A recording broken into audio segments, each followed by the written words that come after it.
कुर्सी पर टिकी हुई थी और फिर वो झट से अपनी गर्दन 180 डिग्री पीछे सीसीटीवी कैमरे की ओर घुमाता है।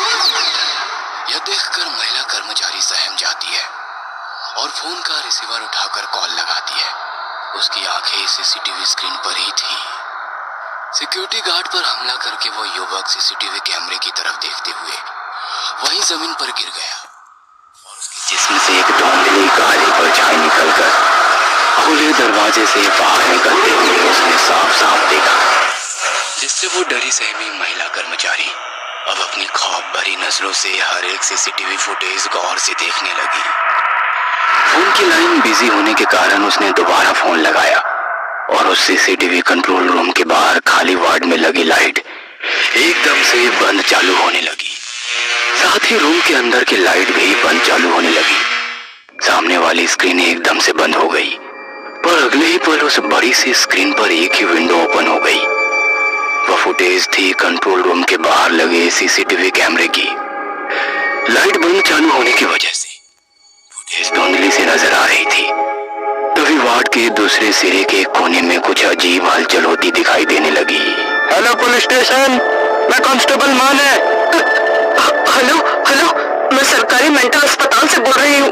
फोन पर बोलते बोलते उस महिला कर्मचारी का ध्यान एकदम से सीसीटीवी फुटेज की ओर गया और वह सन्न रह गई, क्योंकि वार्ड में फैली धांधली रोशनी के बीच एक धुंधली परछाई धीरे धीरे आगे बढ़ती नजर आ रही थी।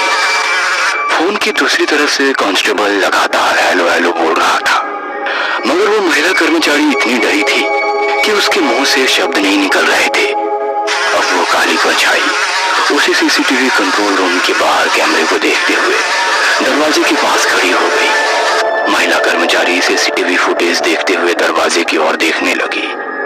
चारों ओर फैले गहरे सन्नाटे की वजह से उसके दिल की तेज धड़कनें उसे खुद को साफ साफ सुनाई दे रही थी। अगले पल जोर से दरवाजा खुला और उस महिला कर्मचारी की अस्पताल के कंट्रोल रूम गूंज उठी।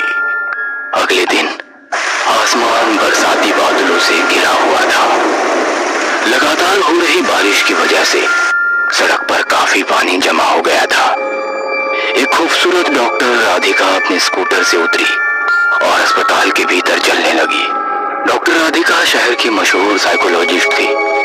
मेंटल हॉस्पिटल के वार्ड में चलते चलते हर एक चीज की अच्छे से निगरानी कर रही थी। कुछ ही देर में वो एक रूम के पास पहुंच गई, जिसके बाहर 2 पुलिस वाले खड़े थे।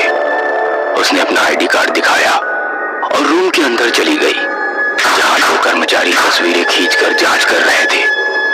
नीचे सफेद फर्श पर खून ही खून फैला हुआ था, जो अब सूख चुका था। डॉक्टर राधिका ने दरवाजे के बाहर खड़े हवलदार से पूछा, खूनी भाग गया या उसे पकड़ लिया? भागता कैसे हमारे होते हुए? पुलिस कांस्टेबल का आत्मविश्वास देखकर राधिका ने पूछा। अरे वाह, मतलब आपने पकड़ लिया? तभी रूम के अंदर जांच करने वाले एक कर्मचारी ने बताया, कत्ल करने के बाद खूनी बेहोश हो चुका था, इसलिए पकड़ा गया, वरना इतनी खौफनाक हत्या देखने के बाद किसी की हिम्मत नहीं थी उसके नजदीक भी जाने की। उसकी बात सुनकर राधिका ने पूछा, अब वो खूनी कहाँ है? मेंटल हॉस्पिटल के कमरे में, वो भी पुलिस की निगरानी में। और वो महिला कर्मचारी जो सीसीटीवी से निगरानी करती थी? वो तो मर चुकी है। मर चुकी है? पर कैसे? शायद हार्ट अटैक। शायद? क्या मुझे उस महिला की पोस्टमार्टम रिपोर्ट मिल सकती है? जी मैडम, डॉक्टर साहब से पूछकर मैं रिपोर्ट आपको भेज दूंगा। ठीक है। कहकर राधिका मेंटल हॉस्पिटल के उस कमरे की तरफ चलने लगी, जहां दीपक को रखा गया था।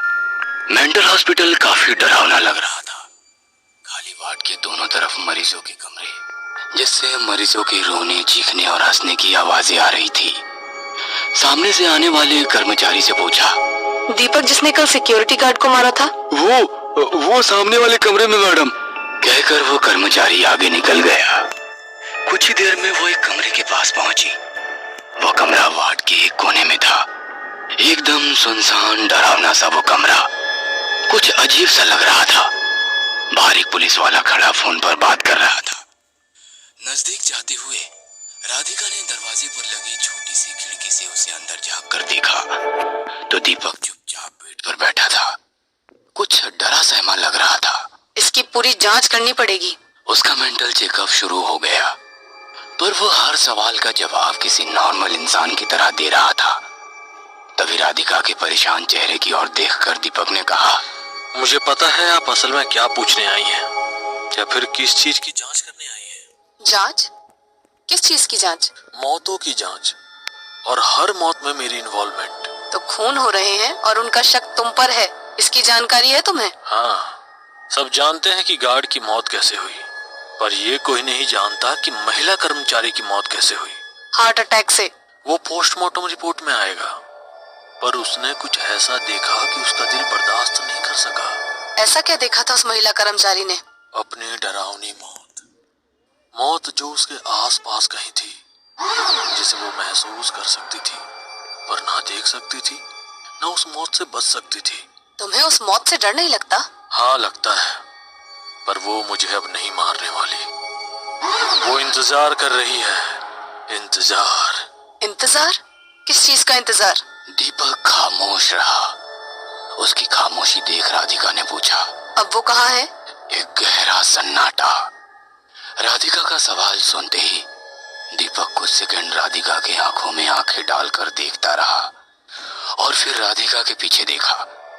एक अजीब सी मुस्कुराहट दीपक के चेहरे पर छा गई और वैसे ही अजीब सी नजर से उसने दोबारा राधिका की ओर देखा। अगर जिंदा रहना चाहती हो तो दोबारा मुझसे मिलने मत आना। उसे तुम पसंद आ रही हो। किसे? खुलकर बताओ, डरो मत। राधिका की ये बात सुनकर दीपक गुस्से से आग बबूला हो गया। उसने जोर से सामने वाले टेबल पर हाथ मारा और चीखते हुए बोला, मैं नहीं डरता, पर तुम्हें डरने की जरूरत है, क्योंकि अगला शिकार तुम हो। दीपक की वो डरावनी हरकत देखकर पास खड़ा एक पुलिस वाला दौड़ता हुआ आगे आया और दीपक को जमीन पर गिरा दिया। मैडम, आप यहाँ से निकलिए, ये काफी खूंखार है। दीपक की हरकत देखकर राधिका सहम गई। दीपक गुस्से में उसकी तरफ देखता रह गया। रात के करीब 11 बजने को थे। राधिका बेड पर लेटी जरूर थी, पर उसके दिमाग से वो बात निकल ही नहीं रही थी। अपनी आंखें बंद करके वो गहरी सोच में डूबी थी। अगला शिकार मैं हूँ? इसका क्या मतलब है? लगता है इसका दिमाग पर काफी गहरा असर हुआ है। कल उसे शॉक ट्रीटमेंट देना होगा। वह सोच ही रही थी कि तभी उसके मोबाइल की रिंग हुई। मेंटल हॉस्पिटल से फोन, वो भी इतनी रात को? उसने फोन रिसीव किया। हेलो? दूसरी तरफ से कोई बात नहीं कर रहा था। आवाज आ रही थी तो सिर्फ चलती हुई सांसों की, जैसे कोई चुपचाप राधिका की आवाज सुन रहा था। हेलो, कौन है? पर दूसरी तरफ जो भी था वो बिना कुछ बोले चुपचाप खड़ा था। हेलो, आप कुछ बोलेंगे या मैं फोन कट कर दूं? परेशान होकर वो फोन कट कर रही थी कि तभी दूसरी तरफ से एक आवाज आई, अपना ख्याल रखना, वो निकल चुका है। इतना कहकर उसने फोन रख दिया। उसकी बातें सुनकर राधिका हैरान हो गई। लगता है कोई पागल है। कहकर उसने मोबाइल बेड पर रख दिया कि तभी दरवाजे पर दस्तक हुई।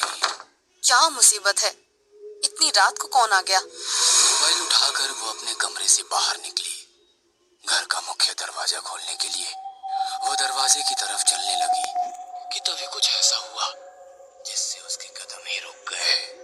सामने वाला दरवाजा धीरे धीरे अंदर की ओर खुल रहा था। खुले दरवाजे से दिखने वाला डरावना अंधेरा उसके दिल में खौफ पैदा कर रहा था। मैंने तो दरवाजा